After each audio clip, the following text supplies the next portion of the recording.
There is a way you can bring back a loved one after death. I don't recommend it though. Death is final and cheating. It always leads to bad results. But you'll want to know anyway. Well, here you go. Go to the cemetery that your loved one is buried in. This only works for those who have been buried though. There's probably another method for cremation or something, but I don't know it. Make sure that you take that one material object that is most important to you with you. The emotion from this object, this sacrifice, will provide your power. Take it to the plot of your loved one and bury it over their grave. You don't have to go very far down, so don't worry about running into the slab or anything. Before you cover up the hole with your object, don't forget to add a few drops of your blood to it. This imbues the ritual with your own life essence and draws them in. Then comes the final steps. Take a small handful of dirt from where you buried your object and swallow it. Disgusting, but necessary. This creates a link between you and where you need to go. After that, get yourself as comfy as you can and fall asleep upon the grave. If everything was done correctly, and you get a bit lucky, you'll awaken to find yourself standing at the gate of the graveyard. It'll be dim, foggy, and you'll notice the lack of colour in this drab place. You'll also see that there seems to be people wandering around the gravestones. Exactly how many and what they'll look like will depend on the cemetery you went to, but I've never heard of a location not having at least a few dozen of them wandering around. Whatever you do, stay away from them. These are the shades of those left behind from failed rituals or weak spirits drawn from the surrounding areas to the power of your blood and object. Even if you recognise some of them, do not go near them. They're little more than instinct now, and desire one thing above all else: life. They want another chance to live and crave nothing more, even if the shade's mind is so far gone it doesn't even recall why. And if one catches you, it will try to steal that life away from you. They may notice you, they may not. If they do, evade them. It shouldn't be too hard, as their reflexes and control are not nearly as sharp as they used to be. Avoid them and look for your loved one. The person may be at the grave or wandering the walkway.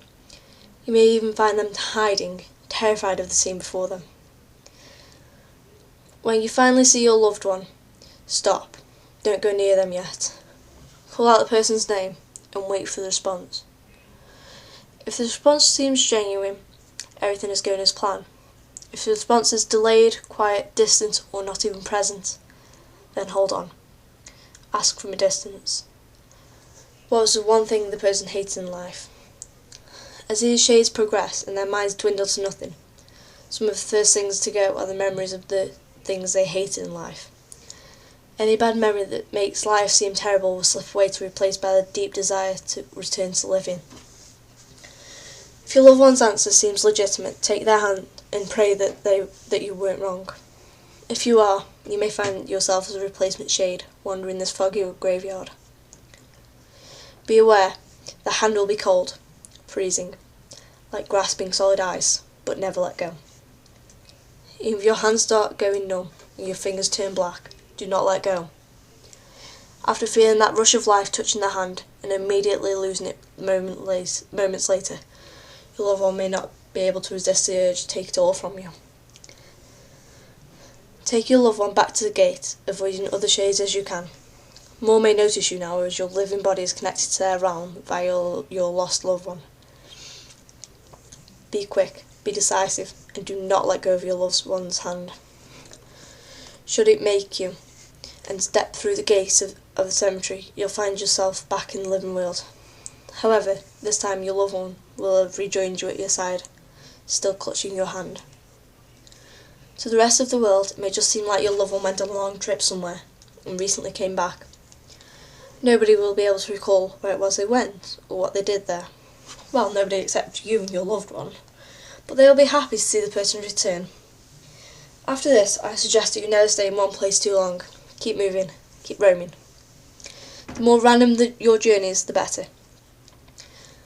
The moment you start to see the sickly pale look come across your loved one's face, or the bit of decay that might start forming on your skin, move. Death hates to be cheated, and if he catches up with you and your loved one, he'll make sure that you both feel every bit of the rotting sickness that will build up in your bodies until your loved one once again falls to the grasp of death and returns to the cemetery, This time, however, they won't be alone. You'll be joining them. Maybe you'll get lucky though. Maybe someone might take this journey for you. They'll take your hand and drag you back to the world of the living, only for it all to start over once again.